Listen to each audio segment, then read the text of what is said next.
Hello! In front of me I have GARMIN Instinct 2X Solar, and I'm gonna show you how to unpair this watch from the Android phone. First we need to open the Garmin Connect application on the phone that is paired with our watch. In the app, tap on More, scroll down, find the Garmin devices, tap on it. Here you should see your Instinct 2X Solar, tap on it.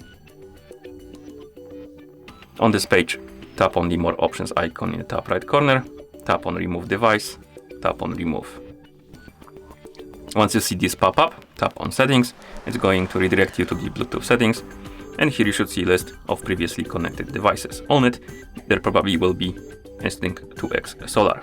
Tap on the settings icon next to it, tap on Forget, and tap on Forget Device to remove it. And once you're done, you can close the settings, and that's how you unpair this watch from the Android phone. Thank you for watching. If you found this video helpful, please consider subscribing to our channel and leaving the like on the video.